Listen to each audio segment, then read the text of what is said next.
Boa noite a todos. Antes de iniciarmos a nossa palestra, vou passar alguns recados da casa.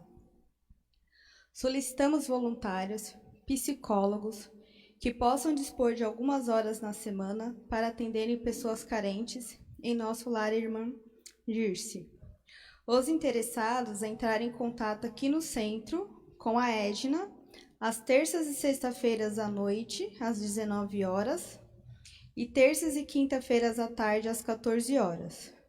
Desde já agradecemos a colaboração de todos. Campanha do alimento. Solicitamos doação de arroz, feijão, óleo, leite, macarrão, açúcar, café, farinha de trigo e mandioca, molho de tomate, sal e outros, para serem formadas as cestas básicas que serão doadas às várias famílias carentes que estão sendo assistidas por essa instituição. Também estamos com a campanha da fralda descartável infantil. Solicitamos a doação de fraldas infantis de tamanhos médios para o projeto Mamãe e Bebê que temos em nosso lar Irmã Dirce. São mães carentes que fazem acompanhamento durante a gestação e ganham enxoval. Desde já agradecemos a colaboração de todos pelas doações. E para iniciarmos a nossa palestra, convido a todos a serenar os olhos para que possamos iniciar com uma prece.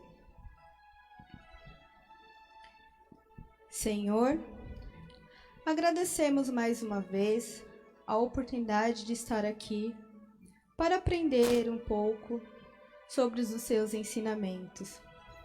Agradecemos também a toda a espiritualidade aqui presente, que nos guia e nos orienta em todas as palavras, em todos os ensinamentos, que acalentam os nossos corações. Que essa equipe possa nos ajudar a entender e a colocar em prática o que querem nos passar nesta noite abençoada. E assim, vamos fazendo a oração que o Senhor nos ensinou. Pai nosso que estás nos céus, santificado seja o teu nome. Venha a nós ao vosso reino, e seja feita a vossa vontade, assim na terra como nos céus. O pão nosso de cada dia nos dai hoje. Perdoai, Senhor, as nossas dívidas, assim como nós perdoamos os nossos devedores. E não nos deixeis, Senhor, cair em males e tentações, mas livrai-nos de todo mal. Que assim seja, graças a Deus e graças a Jesus. O nosso tema de hoje é Dai a César e dai a Deus. E para que possamos falar um pouquinho sobre esse tema, eu vou fazer a leitura da passagem. Essa passagem nós encontramos em Marcos, no capítulo 12, ou em Mateus, no capítulo 22. Ela diz assim: Naquele tempo, enviaram-lhe alguns fariseus e herodianos, para que o apanhasse em algumas palavras. Aproximaram-se dele e disseram: Mestre, sabemos que és sincero e que não lisonjeia a ninguém, porque não olha para as aparências dos homens, mas ensina o caminho de Deus segundo a verdade. É permitido que se pague o imposto a César ou não? Devemos ou não pagá-lo? Conhecendo-lhes a hipocrisia, respondeu-lhe Jesus: Por que me queres armar um laço? Mostrai-me um denário. Apresentando-lhe, ele perguntou-lhes: De quem é esta imagem e a inscrição? De César, respondeu-lhes. Jesus então lhes explicou: Dai, pois, a César o que é de César, e a Deus o que é de Deus. E admiravam-se dele. Nesta época, muitos religiosos, eles eram enviados justamente para encontrar em Jesus algum tipo de falha nos seus ensinamentos. E para que eles conseguissem alcançar, né, esse intuito, esse objetivo de obter essas falhas, o que eles faziam? Eles armavam algumas ciladas para Jesus, para ver se ele caía em algum tipo de contradição ou desse algum tipo de ensinamento que não fosse o ensinamento correto perante a lei de Deus. E foi o que eles tentaram fazer com essa passagem, né? Quando eles perguntam, né, a Jesus se eles devem ou não pagar um imposto, a intenção deles aqui era justamente o quê? Criar uma intriga, né? Dependendo do que Jesus respondesse, né, se a resposta fosse sim ou não, o que iria acontecer? Iria ter uma guerra, uma intriga entre os povos, porque teriam aqueles que concordariam com sim e aqueles que concordariam com não. E Jesus, conhecendo bem o seu povo, e o seu povo que aí muito hipócrita, o que Jesus fez? Ele, como sempre, uma pessoa sábia, ele usou este momento para ensinar. E ensinar quem? Apenas a esses povos? Não. Ele usou esse momento para ensinar a humanidade. E por que eu falo a humanidade? Porque essa passagem, por mais que ela tenha ocorrido há alguns séculos atrás, ela é super atual.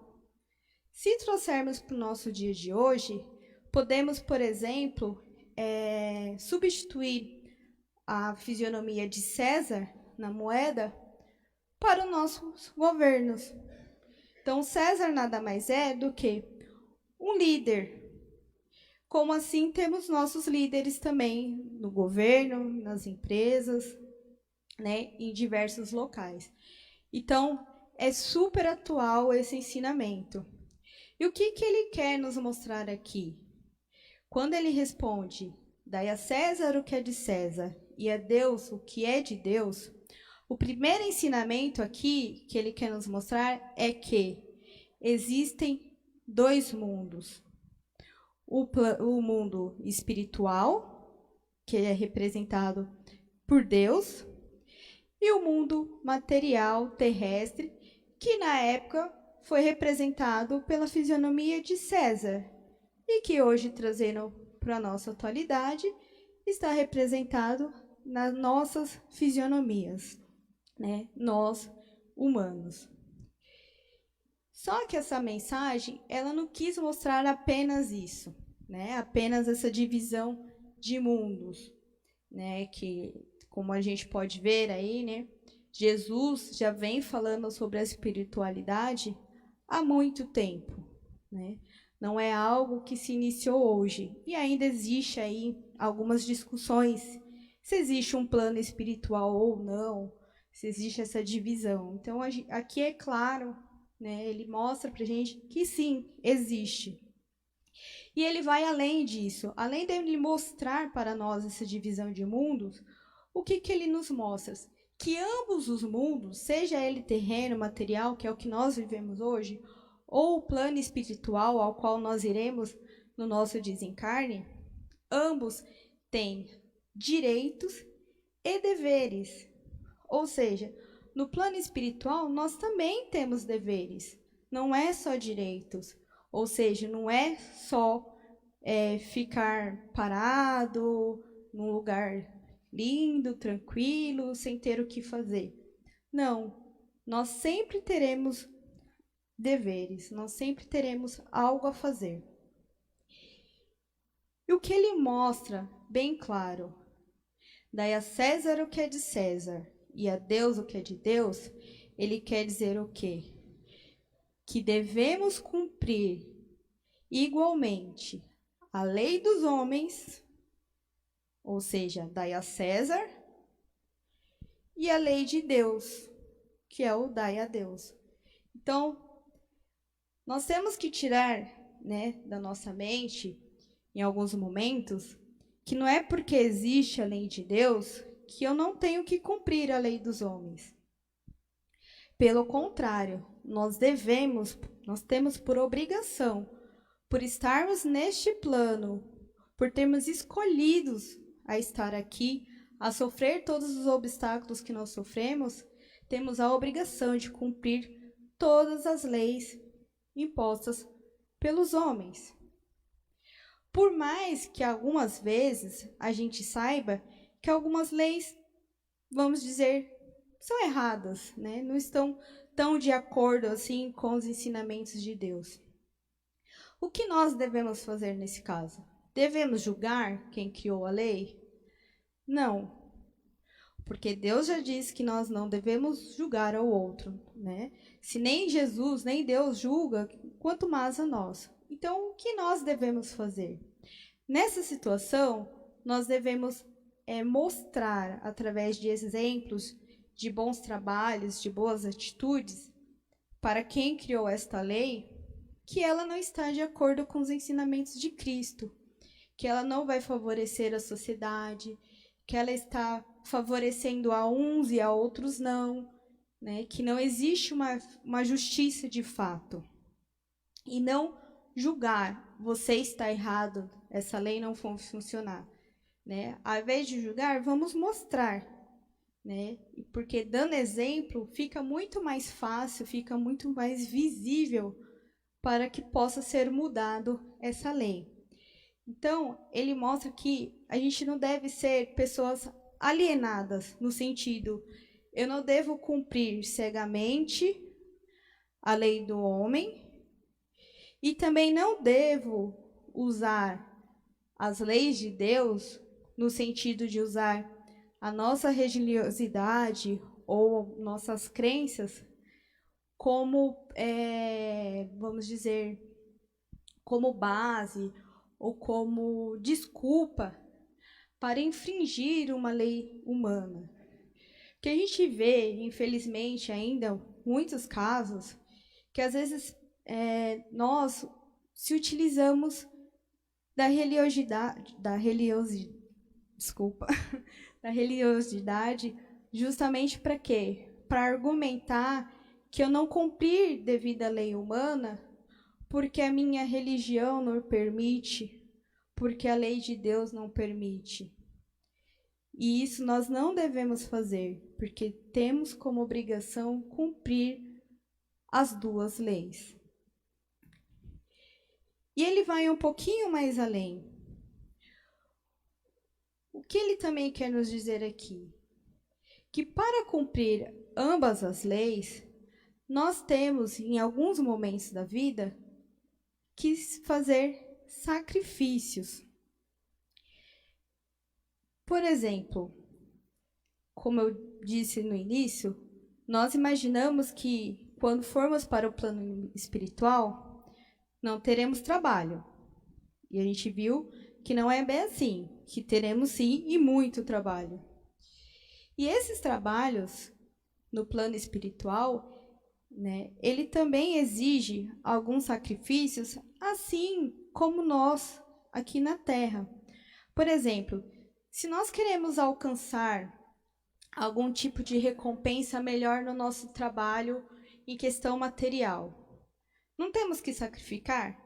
Acordar cedo, pegar ônibus, enfrentar chuva, enfrentar trânsito, trabalhar doente.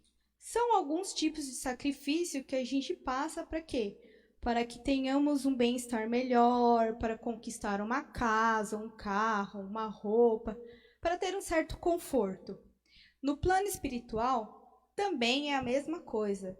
Nós também temos que fazer sacrifícios. Ou seja, para que possamos cumprir a lei de Deus, ainda aqui na Terra, também temos que ter nossos sacrifícios.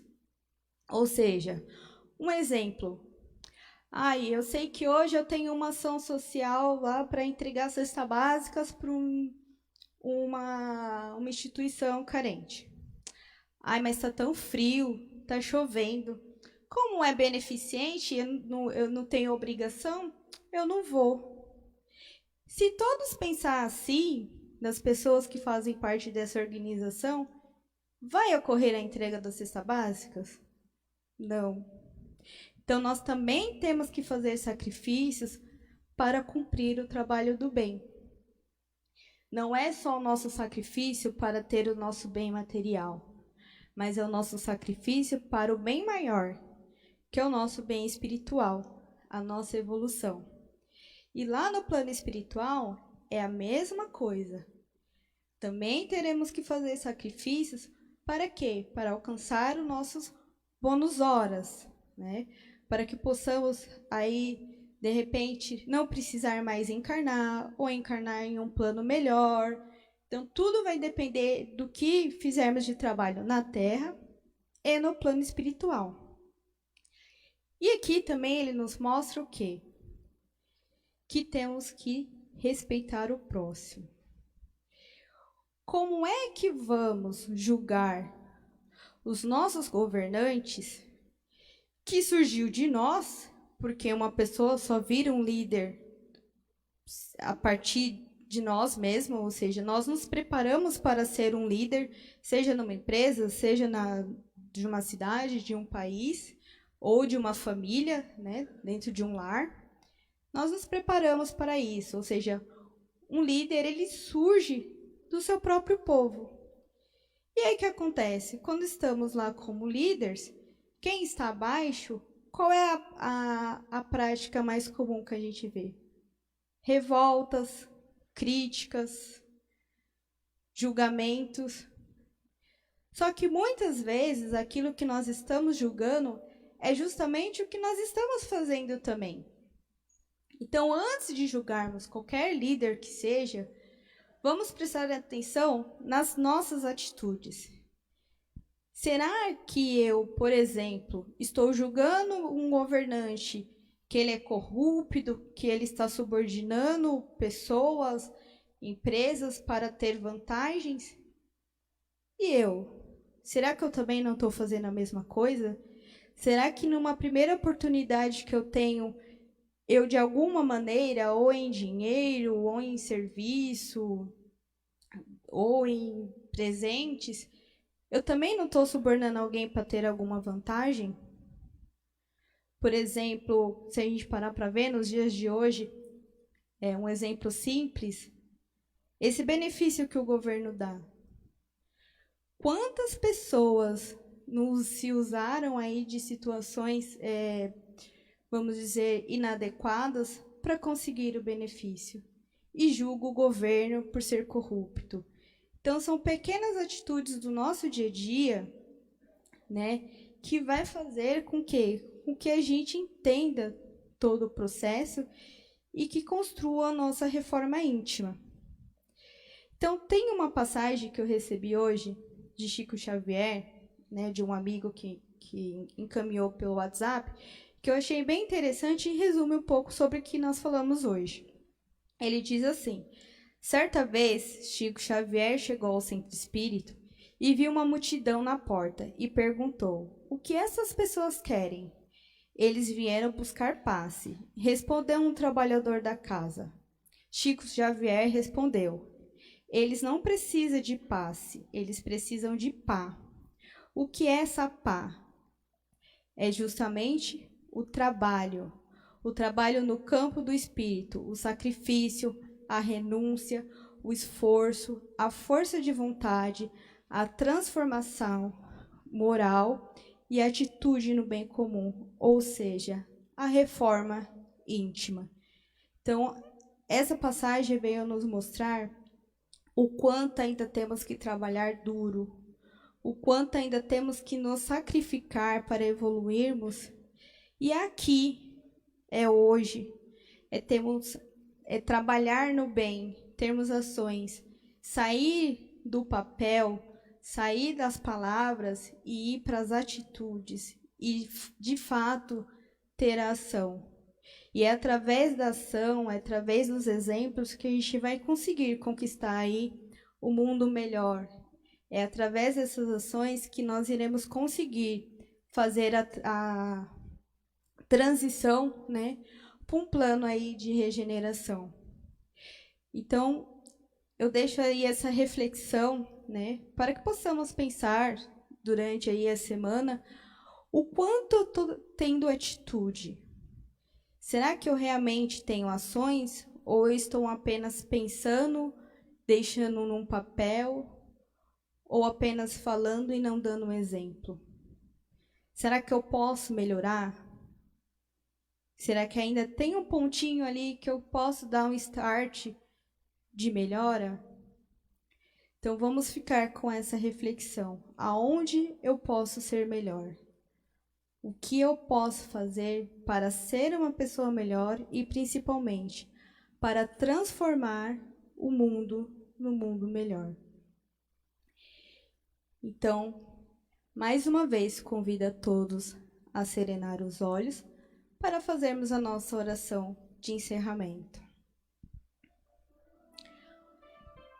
Mais uma vez, agradecemos, Senhor, por essa oportunidade,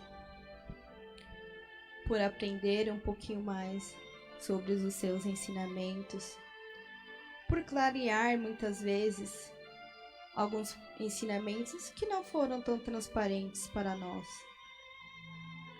Agradecemos todo o apoio da equipe espiritual e agradecemos principalmente, Senhor, por todo o seu amor, toda a sua proteção, por nunca nos abandonar, por insistir na nossa melhora como humanos e como espíritos. Que por mais que sejamos passando por um momento difícil, que esse momento veio justamente para nos mostrar que podemos ser pessoas melhores, mais solidárias, com mais atitudes de amor, aprendendo a ouvir mais as dores do próximo. Muito obrigada. Uma boa semana a todos.